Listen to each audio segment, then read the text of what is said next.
오늘 이 시간 우리에게 주신 하나님의 말씀 요한복음 5장 9절로 18절의 말씀을 봉독해 드리겠습니다. 그 사람이 곧 나와서 자리를 들고 걸어가니라. 이날은 안식일이니 유대인들이 병 나은 사람에게 이르되 안식일인데 내가 자리를 들고 가는 것이 옳지 아니하니라. 대답하되 나를 낫게 한 그가 자리를 들고 걸어가라 하더라 하니 그들이 묻되 너에게 자리를 들고 걸어가라 한 사람이 누구냐 하되 고침을 받은 사람은 그가 누구인지 알지 못하니 이는 거기 사람이 많으므로 예수께서 이미 피하셨음이라.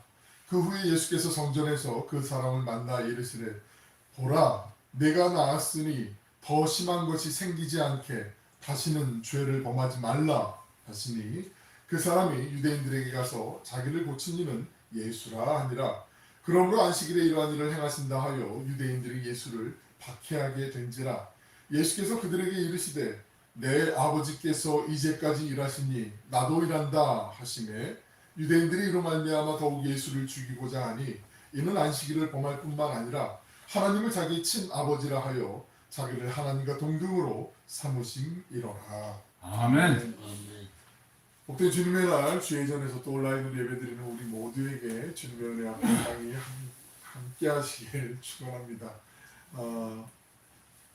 우리 보통의 교회들이 예배 자리에 보면 예배 현장이든 온라인이든 주로 이제 여성분들이 더 많은데 우리는 오늘 남성분들이 압도적으로 많은 군인교회에서나 볼 수 있을 법한 그런 모습인데 아무튼 한 주간도 또 건강하게 또 주님의 은혜 안에서 잘 지내시고 또 함께하지 못한 분들도 주님의 동일한 은혜가 함께하시길 축복하는 마음으로 우리 서로를 위해서 응원의 축복의 박수 한번 하실까요?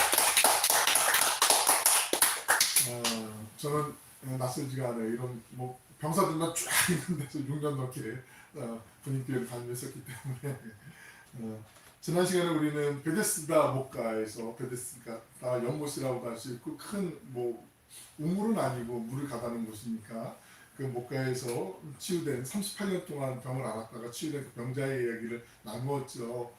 세상의 베데스다는 서열을 매기고 가장 앞선 사람이 남을 밟고서라도 앞장선 사람이 혜택을 보는 베데스다지만 예수님의 베데스다는 오히려 역설적이게도 가장 약한 사람, 가장 약자를 돌보시고 연약한 이들을 위해서 하나님의 구원의 은혜를 베푸시는 곳이 예수님의 베데스다라는 말씀까지도 우리가 나누었어요. 9절 말씀 우리가 지난 시간에 마지막 절이고 지금 오늘 첫 번째 절인데 이 말씀을 보면 마치 무슨 폭풍 전야를 암시하는 듯한 말씀이거든요. 우리 9절 말씀 한번 같이 읽어보시겠습니다. 시작. 그 사람이 곧 나와서 자리를 들고 걸어다니라. 이날은 안식일이니. 퀴즈를 한번 드릴게요. 뭐가 폭풍 전야 같은 느낌이 드시나요? 어떤 단어가? 이 중에? 곧 나와서? 아니면 걸어가니까? 안식일이니까? 삼지선다예요. 안식일이기 때문에 이게 문제가 되는 거거든요. 안식일이기 때문에 요걸 이제 오늘 좀 주목해서 좀 보실 필요가 있어요.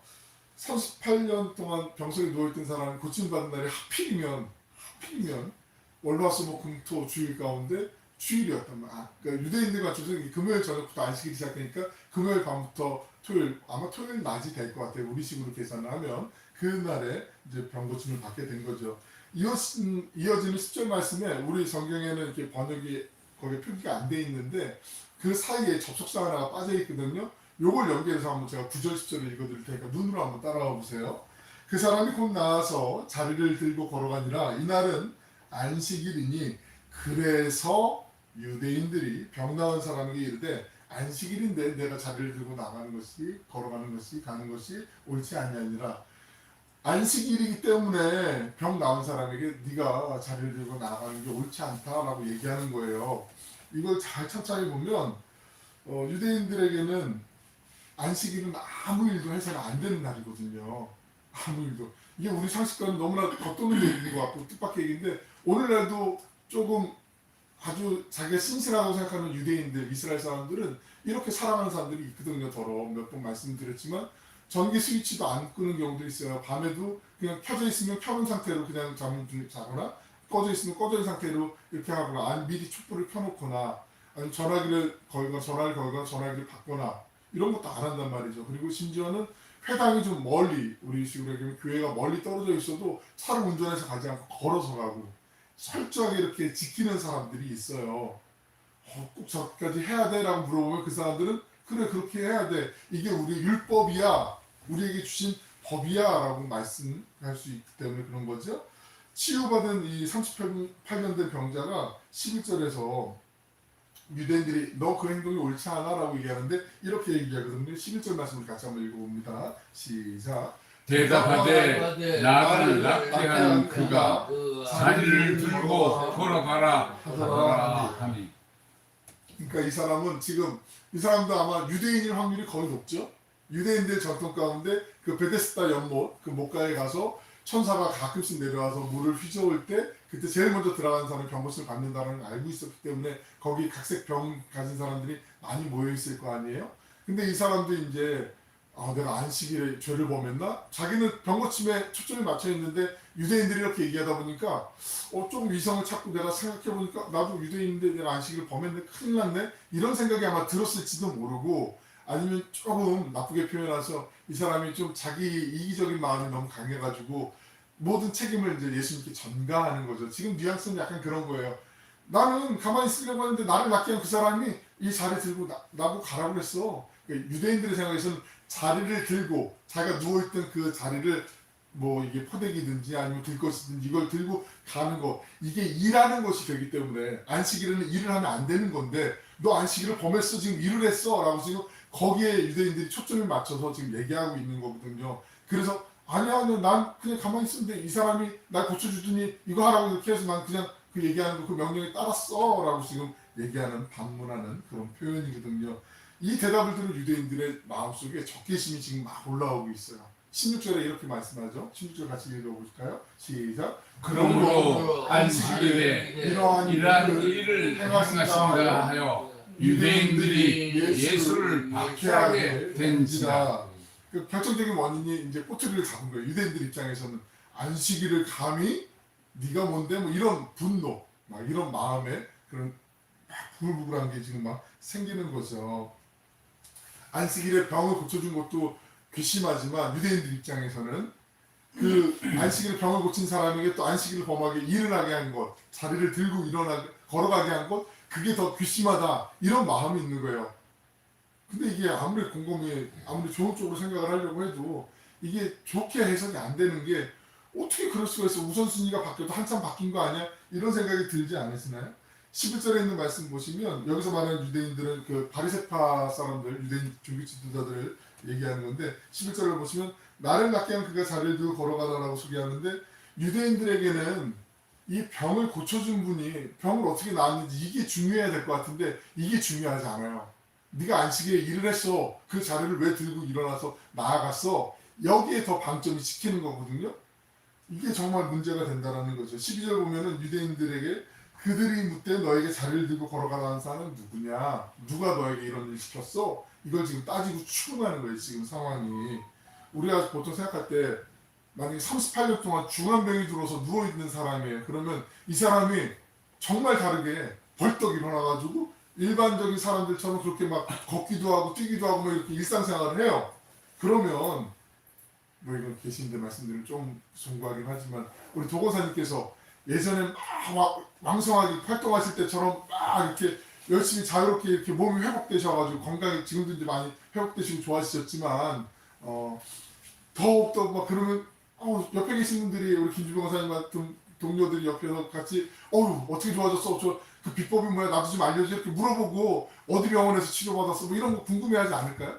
당연히 그게 인지상정이잖아요. 38년 된 병자가 갑자기 회복돼갖고 몸이 완전히 말끔히 나았어요. 그러면은 어떻게 된 일이야? 막 누가 그랬어? 어떻게 어느 의원을 찾아갔어? 이런 걸 먼저 물어보고 잘됐다, 야 너무 축하한다. 그동안 고생 많았는데 정말 잘했다. 뭐 이렇게 칭찬해주고 막 그럴 것 같은데 유대인들 종교 지도자들의 관점은 거기 없어요. 사람에 대한 관점이 없단 말이에요.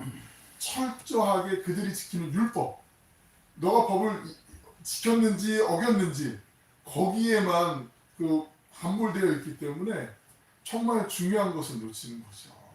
이게 정말 맹점이고 이게 말이 안 되는 거죠. 주객이 전도돼도 한참 전도된 거죠.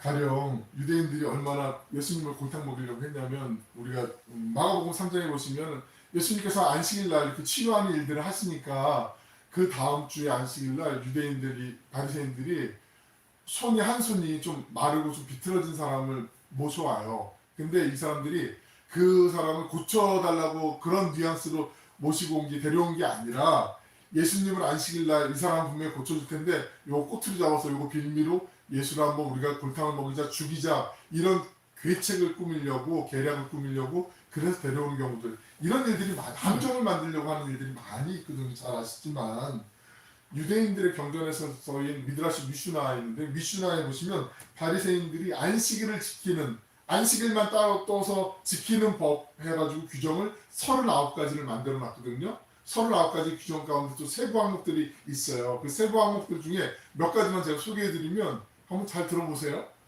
안식일에는 틀니를 착용해서는 안 된다. 만약 틀니가 빠지면 자기도 모르게 틀니를 짚게 되기 때문이다. 이빨이 빠지면 짚게 되잖아요. 반사신경적으로 그냥 잡잖아요. 근데 그것도 일하는 게 되기 때문에 그러면 안 된다는 거죠. 안식일에 정원을 거닐면 안 된다. 정원을 거닐다가 벌레 먹은 이파리를 보게 되면 나도 모르게 그 이파리를 깨기 때문에 거닐면 안 된다. 또 한 가지. 안식일에 여자들은 거울을 보면 안 된다. 거울을 보다가 흰머리가 보이면 그 흰머리를 뽑기 때문에 거울에 와서는 안 된다. 심지어 안식일에는 용변을 보아서는 안 된다. 용변은 냄새나고 더러운 것이 내보내는 것이기 때문에 거룩한 안식일을 더럽힌다. 이게 정말 말이 안 되는 거잖아요. 그럴 수 있지 그렇게 생각하시나요? 그렇지 않단 말이에요. 이게 사람을 위한 안식일이 되어야 되는데 사람을 옥죄는 정말 이게 주님 안에서 참된 안식, 평안함을 누리는 쉼을 누리는 안식일이 되어야 되는데 이건 안식일이 사람들의 공포스러운 날 이걸 범할까봐 이걸 어길까봐 나 하나님한테 야단 맞을까봐 하나님한테 벌 받을까봐 막 노심초사하는 그런 안식일이면 이거 불안해서 어떻게 살아요? 안 그렇겠어요? 우리는 그렇지 않으니까 이게 잘 느껴지지 않는데 유대인들에게는 이게 되게 중요한 거란 말이죠. 바리새인들은 특히요. 그래서 누가 이걸 지키는지 안 지키는지 이걸 막 관찰하고 누구에게 얘기 들으면 너 그럴 때문에 너 어떻게 하나님 앞에서 죄를 지었네? 막 이렇게 막 따지고 이 사람한테 야단을 치고 막 이런 일들이 비일비재했단 말이죠. 이런 경우들을 우리가 보통 율법주의자들이라고 얘기하는데 이때만 있었겠어요. 오늘날에도 우리 신앙인들 가운데 누구도 자기 자신을 우리가 재밌는 게 뭐냐면요. 저도 그렇지만 성경을 읽을 때 우리는 항상 그런 관점을 가져요. 나는 착한 편, 선한 편.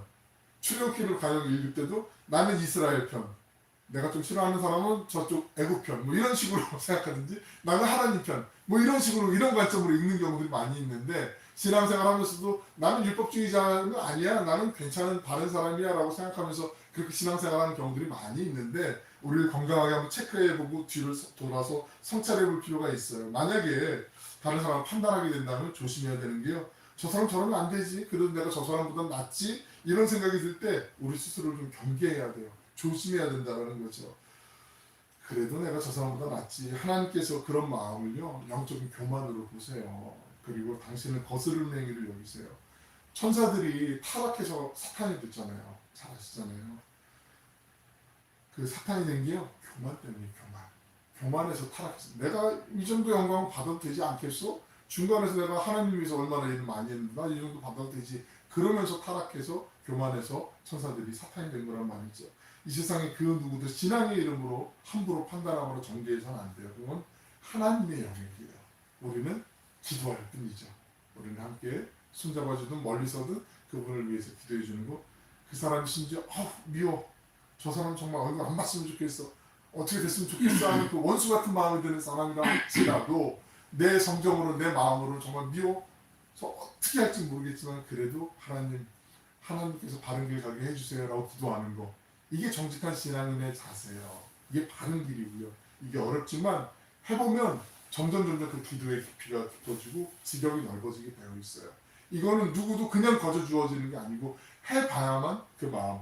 그래서 하나님의 마음을 조금씩 품게 되면 하나님이 그래 네가 내 마음 조금이라도 알아줘서 고맙다. 이런 음성 우리 들으면 좋지 않겠어요? 감사하지 않겠어요? 누가 알아주든 알아주지 않던 우리가 가야 될 그 목적지는 거기 그리스도의 장성한 분량까지 가야 되는 거 아니겠습니까? 14절 15절에 있는 말씀 함께 읽어봅니다. 시작. 그 후에 예수 성전에서 그 사람을 만나 이르시되 보라 내가 나았으니 더 심한 것이 생기지 않게 다시는 죄를 범하지 말라 하시니 그 사람이 유대인들에게 가서 자기를 고친 이는 예수라 하니라. 이 베데스다 목가에서 38년 된 병자가 은혜를 갚아야 될 것 같다는 생각이 들지 않으세요? 하다부터 예수님한테 예수님 감사했어요. 정말 고맙습니다. 다시는 죄를 범하지 말라 이 말씀 들을 때 뜨끔하고 아 그래 내가 옛사람이 다시 나왔어. 나 이러면 안 되지라고 돌이키면서 주님 제가 어떻게 살아야 될까요? 제가 주님을 따라가야 될까요? 뭐 이런 걸 여쭙든다든지 주님 감사했는데 제가 죄송합니다라는 표현을 한다든지 이런 게 있어야 되는데 절대로 그런 게 없어요. 오히려 예수님의 경고 말씀을 들은 다음에 곧바로 유대인들 바리새인들에게 가서 날 고쳐준 사람이 바로 저 예수예요 라고 이렇게 말하는데 유대인들에게 가서라고 표현할 때 그 가서라는 단어는요 이 동사는 아페르코마이라는 행하거든요. 아페르코마이. 이 아페르코마이라는 동사의 특징이 뭐냐면 이 동사는 항상 어디에 가서 고자질한다, 어디에 가서 밀고한다, 고발한다 할 때 사용되는 단어가 아페르코마이라는 단어예요. 그러니까 유대인들에게 가서라는 단어는 내가 나쁜 마음을 품고 내가 예수님 가서 일러 바쳐야지 이런 마음을 갖고 지금 가서 곧바로 가는 거예요. 그러니까 나는 유대인들에게 정죄도 받기도 싫고 나는 따돌림 받기도 싫고 나는 이제 정상처럼 이렇게 살아갈 수 있으니 난 이 행복 꾸준히 갈 거야. 저 예수한테 다 넘기면 돼. 이런 마음을 품었어요. 근데 바꿔 얘기하면 예수님 그 사람이 그럴 거 뻔히 아셨을 텐데 가룟 유다가 예수님 배반할 거 뻔히 아셨잖아요. 그런데도 예수님께서 제자 삼아 주시고 그를 사랑하시고 끝까지 기회를 주셨단 말이죠. 하나님의 사랑이 그래서 한이 없는 거죠. 우리가 가늠할 수가 없는 거죠. 도저히. 잠시 우리가 38년 된 병자라고 생각해 보시면 정말 이건 말이 안 되는 거죠. 어떻게 그냥 곧바로 고발을 마음의 주저함도 없어요. 꺼리낌도 없어요. 갈등도 없어요. 그런데 이 사람은 그냥 가서 모든 원인을 다 남 탓하는 그런 성향인 거 우리가 잘 알게 돼요. 6절에 보면 예수님 네가 낳고자 하느냐라고 예수님이 물어보시는데 7절에 보면 남 탓한단 말이죠. 낳고 싶습니다라고 얘기하면 되는데 뭐라 얘기하면 주여 물이 움직일 때 나를 데려다 넣어주는 사람이 없어요. 그래서 제가 못 가요. 맨날 꼴등이에요. 라고 이렇게 남 탓하는 게 아주 그냥 물론 우리가 그걸 겪어보지 않아서 모르겠지만 그 상황이 되면 그럴 수도 있겠다 싶지만 근데 이게 너무 습관에 배어있다라는 거죠. 그런 상황에 놓여있다 할지라도 그걸 내가 과감히 떨쳐버리려고 하는 그 몸부림 이게 필요하다라는 걸 어쩌면 반면교사로 이 38년 된 병자가 우리에게 보여주는지도 모르겠어요. 10절에 보시면 또 그래요. 유대 지도자들이 안식일 법으로 오기 자리를 들고 다니던 나무랄 때 11절에 아까 말씀드렸지만 나를 낳게 한 그 사람이 나보고 이거 하라고 그랬어요 라고 이렇게 핑계를 대는 거죠. 그래서 예수님께서 14절에서 다시는 죄를 짓지 말라.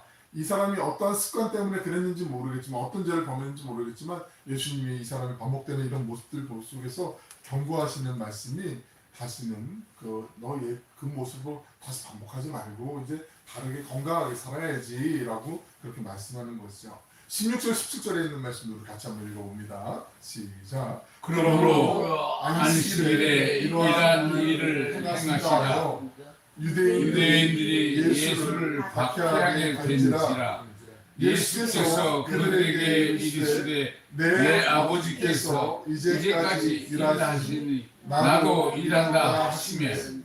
안식일에 병자를 고쳐준 것을 안 사람이 고쳐준 사람이 예수님이라는 걸 알게 되자 유대인들은 예수님을 이제 박해하기 시작하잖아요. 그런데 예수님은 당신이 왜 안식일에 병자를 고쳐주셨는지 그 이유를 17절에 말씀하고 있는데 예수님께 있어서 이 안식일 날 병자를 고쳐주는 거 이건 당연한 거죠. 하나님께서도 일을 하시는 것처럼 예수님과 하나님과의 그 관계를 우리가 잘 생각하면 본체이신 하나님이시기 때문에 이건 당연히 예수님께서 하실 수 있는 일이잖아요.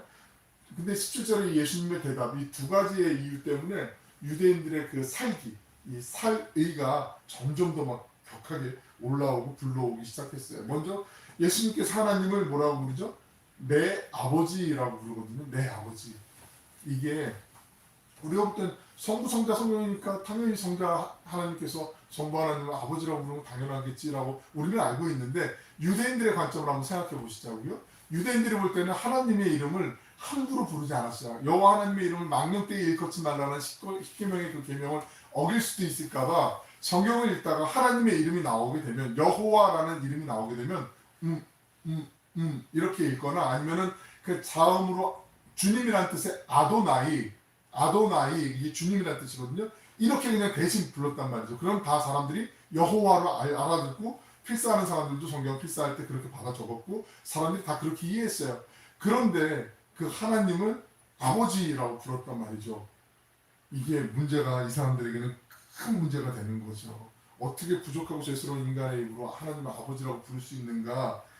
유대인들은 자기들이 절대로 하나님의 이름을 이렇게 함부로 부를 수가 없는데 그 가끔 공동체가 은유적으로 이렇게 아버지라는 표현을 쓰기도 했지만 그렇게 대놓고 표현한 적이 없기 때문에 이게 아버지라는 이름은 하나님과의 예수님과의 관계를 유일무이한 관계를 증명하는 드러내는 정체성을 밝혀내는 중요한 단어가 되잖아요. 그렇기 때문에 유대인들에게는 이 민감한 문제가 되는 거라는 거죠. 심한 거부감이 생기는 거죠. 또 하반절에 보시면 아버지께서 일하시니 내 아버지께서 이제까지 일하시니 나도 일한다라고 얘기하는데 이게 그 이스라엘의 전통적인 사상 가운데 신명기 6장 4절을 보면 이스라엘아 들으라 주 곧 우리 하나님은 유일하신 하나님이시니 라는 말씀이 있는데 유일하신 하나님 근데 하나님 외에 또 너도 하나님이야? 네가 뭔데? 이렇게 사람들이 생각할 수 있을 만큼 두 신이 있는 것처럼 얘기하는 바꿔 얘기하면 이 말씀 우리 표현에서는 별로 문제가 될 것 같지 않은데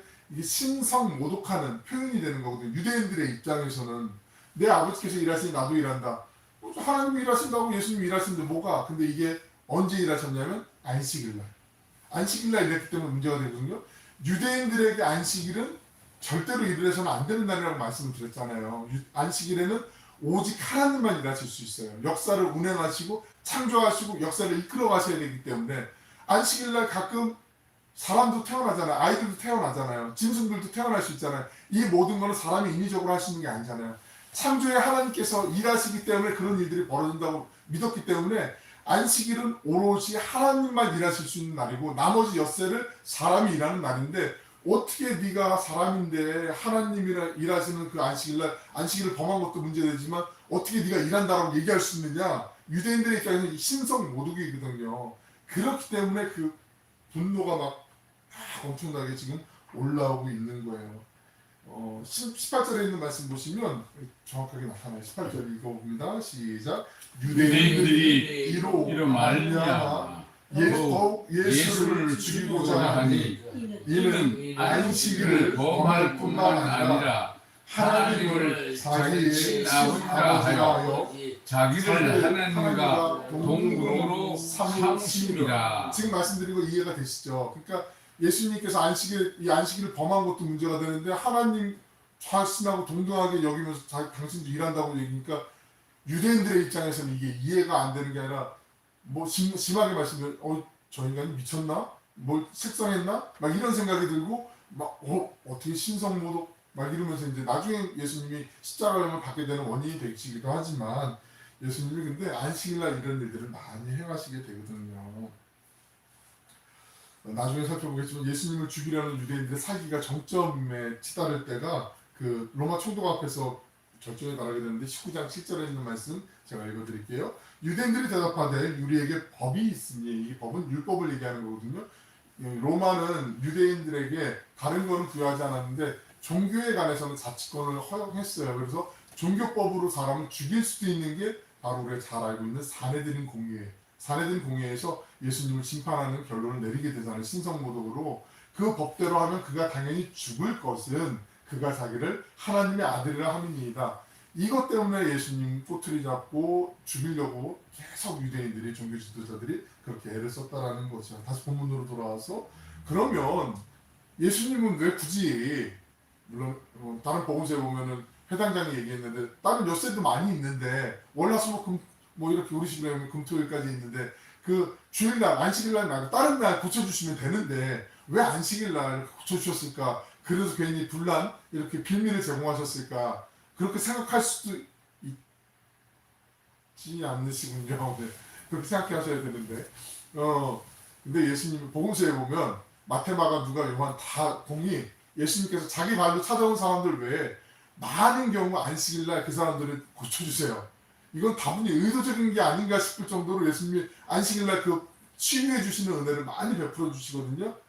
바꿔 말씀드리면 예수님이 안식일의 주인이심을 드러내시기 위해서, 선언하시기 위해서 일부러 고쳐주시는 거예요. 예수님이 주중에 고쳐주시고 안식일날 이거 안 하시면 갈등이 없어진다는 거 그거 모르시겠어요? 훨씬 더 잘 아시죠. 그럼에도 불구하고 예수님이 하나님의 아들로 이 땅을 구원하기 위해서 오신 그리스도이심을 드러내시기 위해서 안식일날 이 치유의 활동을 행하셨다는 거 우리가 잘 기억할 필요가 있어요. 안식일날은 우리가 안식일하면은 안식일은 유대인들은 안식일이고 우리는 주일인데 뭐가 맞아요? 라고 이렇게 가끔 얘기하는 경우들이 종종 있잖아요. 유대인들의 안식일은 말씀드린 것처럼 금요일 저녁부터 시작해서 토요일 날까지 이렇게 이어지게 되거든요. 토요일 저녁이 되기 전까지. 근데 우리는 주님이 부활하신 날을 기념해서 주일로 지키죠. 그러니까 안식일은 바꿔 얘기하면 안식일과 주일이 뭐가 다르냐? 정신은 같아요. 안식일에 있는 정신은 하나님께서 천지를 6번 창조하시고 7째 날 안식하시는 그 우리에게 안식을 허락하셨던 것처럼 안식하는 그 마음을 주일날로 우리 빌어서 그렇게 사용하는 거고, 주일은 말 그대로 주님의 날이에요. 주일은 그냥 노는 날이 아니에요. 쉬는 날이 아니에요.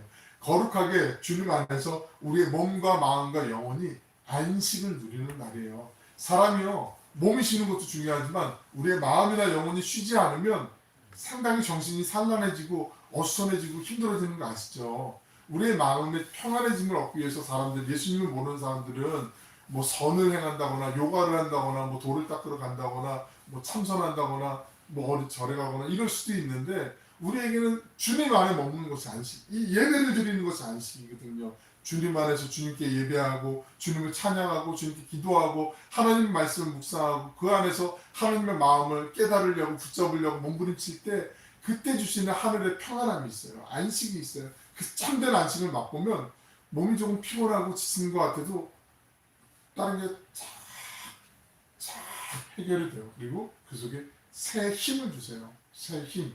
여호와를 앙망하는 자에게 독수리의 날개친과 같은 새 힘을 주신다라고 주님이 말씀하셨던 것처럼 우리가 예배 드릴 때 그 안식을 누리는 게, 진정한 안식은 그 속의 안식을 누리는 거거든요. 이게 안식의 정신이거든요. 진정한 안식은 하나님과 함께 할 때만 가능한데, 이걸 잘 우리에게 알려주시는 게 우리 십계명 가운데 안식일에 대한 규정이 있잖아요. 그 계명 출애굽기 20장 8절로 11절에 있는 말씀을 천천히 한번 읽어보겠습니다. 시작. 안식일을 기억하라. 거룩하게 지키라. 엿새 동안은 힘써 내 모든 일을 행할 것이나 일곱째 날은 내 하나님 여호와의 안식일인즉 너나 내 아들이나 내 딸이나 내 남종이나 내 여종이나 내 가축이나 내 눈에 머무는 객이라도 아무 일도 하지 말라. 이는 엿새 동안에 나 여호와가 하늘과 땅과 바다와 그 가운데 모든 것을 만들고 일곱째 날에 쉬었으므로 그러므로 나 여호와가 안식일을 복되게 하여 그날을 거룩하게 하였느니라. 이게 하나님의 법칙이에요. 평소에 엿새 동안은 열심히 성실하게 우리의 삶의 현장에서 일을 하고 마지막 날은 주님 안에서 안식함을 누리는 것, 평안함을 누리는 것, 이것을 꼭 지켜야 된다라고 말씀하세요. 예수님은 베데스다 목가에서 가장 고통받는 사람들을 위해서 치유와 참된 안식을 주시기 위해서 일부러 안식일에 그 병자를 고쳐주셨잖아요. 예수님이 일부러 의도적으로 그렇게 오신 이유가 있어요. 우리에게도 그 안식을 맛보게 하시고 싶으셔서 그 말씀을 우리에게 주시는 거죠.